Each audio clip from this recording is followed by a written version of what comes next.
অবশেষে অপেক্ষার অবসান। শিয়ালদার নর্থে চালু হলো 12 বগির লোকাল ট্রেন। আগামী 10 দিন 3 এবং 4 নম্বর প্ল্যাটফর্ম থেকে চলবে 12 বগির লোকাল ট্রেন। এই নিয়ে কি বলছেন সাধারণ যাত্রীরা আমরা শুনব।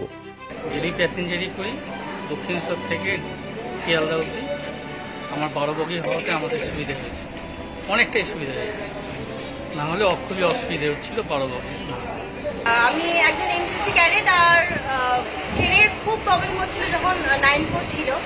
তো এখন 12 কোচ হওয়াতে আমি বলবো খানিকটা রিলিফ হয়েছে, কারণ কি খুব ভিড় হচ্ছিল, ঝুলে যাচ্ছিল অনেক মানুষ, অনেক অ্যাক্সিডেন্টও হচ্ছিল। তো 12 কোচ হওয়ার জন্য আমরা সত্যি অনেকটা থ্যাঙ্কফুল, কারণ অনেকটা ভিড় কমেছে, এই দুর্ঘটনাটা খানিকটা কমেছে। তবে ট্রেন যদি একটু সময় আসে তবে আমরা খুব আপ্লুত হব আর কি। আর এছাড়া 12 কোচ হওয়ার জন্য সত্যি অনেকটা রিলিফ হয়েছে, অনেকটাই ভিড় কমেছে, অন্যদিকে অ্যাক্সিডেন্ট কমেছে। তো ঠিকঠাক আমার মতে 12 কোচ হওয়ার জন্য। আমি শিয়ালদা থেকে নদিয়া ডিস্ট্রিক্ট বেসিক্যালি শান্তিপুর লাইনে যাতায়াত করি।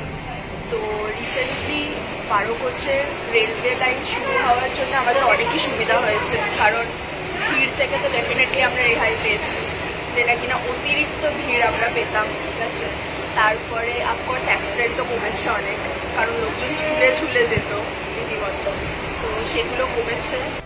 ব্যুরো রিপোর্ট, নিউজ টেল বাংলা।